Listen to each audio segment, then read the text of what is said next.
Maintenant qu'on a fait le cas discret scalaire, on va faire le cas continu scalaire.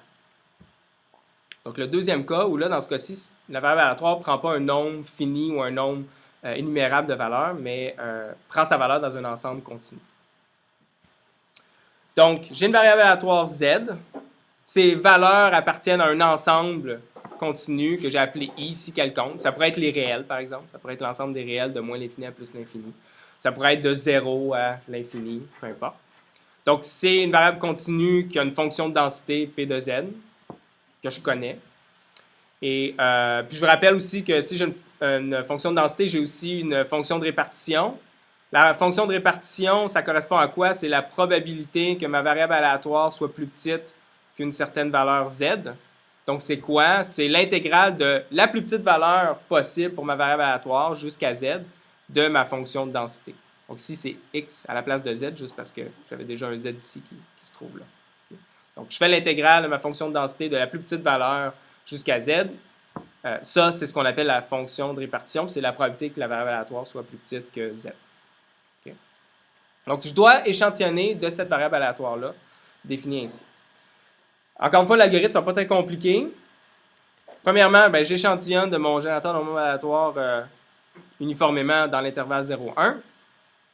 Et là, ce que je vais retourner, c'est l'évaluation de la réciproque de ma fonction de répartition au point x, qui était ma valeur entre 0 et 1. Donc, on se rappelle que la fonction réciproque, dans le fond, en anglais, on dit l'inverse function. Fait que p moins 1 de x, c'est la valeur de z telle que p de z, ça donne x. Okay? Donc, c'est l'inverse. En français, on dit fonction réciproque de ma fonction de répartition. Fait que là, ça suppose que je suis capable de prendre ma fonction de répartition puis de l'inverser comme ça. Et là, je lui dis, retourne-moi le z tel que p de z, ça aurait donné x, la valeur que j'ai échantillonnée ici.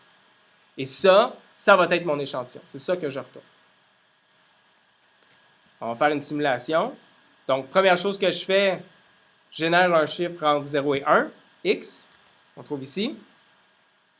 Puis là, je cherche la valeur de z, cet axe-là, qui aurait donné cette valeur de x-là pour la fonction de répartition p de z. Okay. Donc là, on voit la courbe en rouge qui est la fonction de densité. La fonction de répartition, c'est quoi? C'est l'intégrale de la plus petite valeur jusqu'à z. Ça, c'est p de z ici. Puis là, on voit que c'est une fonction qui grandit, qui est monotone croissante comme ça. On voit que lorsque la fonction de densité est élevée, elle croît plus rapidement. Lorsqu'elle diminue, elle croît moins rapidement, et ainsi de suite. Et donc, retourner un échantillon dans ce cas-ci, c'est inverser ma fonction de répartition, puis donc retourner le z tel que p de ce z-là aurait donné x. Donc, c'est retourner, mathématiquement, on va dire la réciproque de la fonction de répartition, p moins 1 de x. C'est ça qu'on retourne. Puis là, maintenant, là, c'est peut-être un peu moins intuitif. Pourquoi est-ce que ça nous retourne des échantillons de la bonne distribution? Donc, en fait, une façon de le savoir, c'est de regarder c'est quoi la fonction de répartition d'une variable aléatoire qui serait l'inverse de ma fonction de répartition appliquée à x. Donc, c'est quoi? Ça, c'est la définition de la fonction de répartition. C'est pour une variable aléatoire, c'est quoi la probabilité qu'elle soit plus petite ou égale à une certaine valeur. Fait que là, moi, la variable aléatoire de laquelle je peux générer, c'est une uniforme entre 0 et 1. C'est ce que j'ai appelé x. Puis là, je m'intéresse à c'est quoi la probabilité que la réciproque de p appliquée à x soit plus petite ou égale à z. Ça, c'est sa fonction de répartition à cette variable aléatoire-là ici. Puis ce que je veux, c'est que ça corresponde à la vraie fonction de répartition de z. Dans ce cas-là, ça veut dire que j'ai démontré que ça échantillonne de la bonne distribution. Ce que je peux faire dans l'égalité ici, je peux appliquer ma fonction de répartition ici et l'appliquer à z. Je peux faire ça parce que c'est une fonction qui est monotone croissante. Fait que ça veut dire genre p de z ici, puis p de p moins 1, la réciproque de p, ça va se canceller. Donc ça me redonne finalement x. Et x, c'est une uniforme.